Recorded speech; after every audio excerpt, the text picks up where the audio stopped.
Morning, Susannah here. We're just cleaning up our office.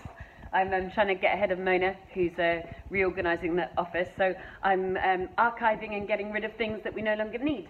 So I've already done a video for you guys on the HMO folder that we use, but also what I did ages ago was print out all the building regs details. Now these days I generally have a pretty strong idea given the 10 years of experience and the hundreds of houses that we've renovated, but in the early days I didn't know.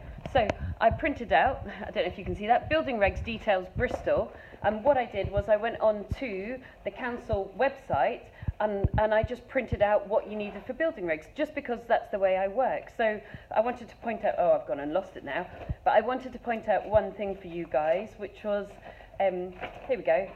I printed all of this out. Now, it might just be a really sensible thing for you guys to do as well. If you're unsure about what building regs consists of in the early days, well, why don't you read up, print it out, and figure it out. So this was the 2010 Building and Buildings, England and Wales, the Building Regulations 2010. So you can tell when I printed it out. And there's part 3, notices, plans, and certificates. Now, that was really interesting because we've actually made a lot of money on this sort of stuff. Number 18, unauthorised building work.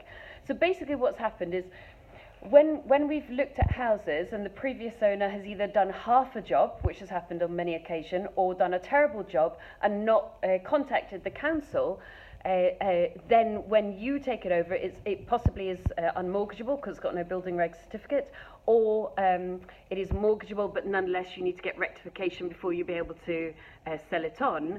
So we then take it on, we do an assessment of the work, and then we go back to building control and say, can you come back and can you help us regularise this work?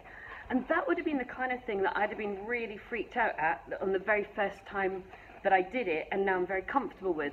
So when you read all of these regulations, it tells you exactly what to do. You've got to go and supply a plan to the council, you've got to give them samples, you may need to dig inspection holes. You have to work directly with the council when you regularise unauthorised building works that should have been signed off with building control and don't. So by knowing your regulations, even if it feels a bit dry, and it does look a bit archaic, all of this language, there are many, many profitable property opportunities you can get moving on as a result.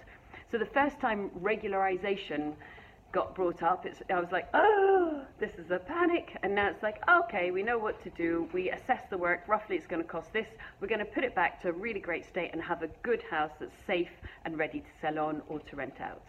So if you're new, one of the things I might suggest is go onto your local council, identify in their website where all the building regs documentations are. If, like me, you're a reader, print it out, put it in a folder, make a few cups of tea and read it. And you go, yeah, I know what to do now.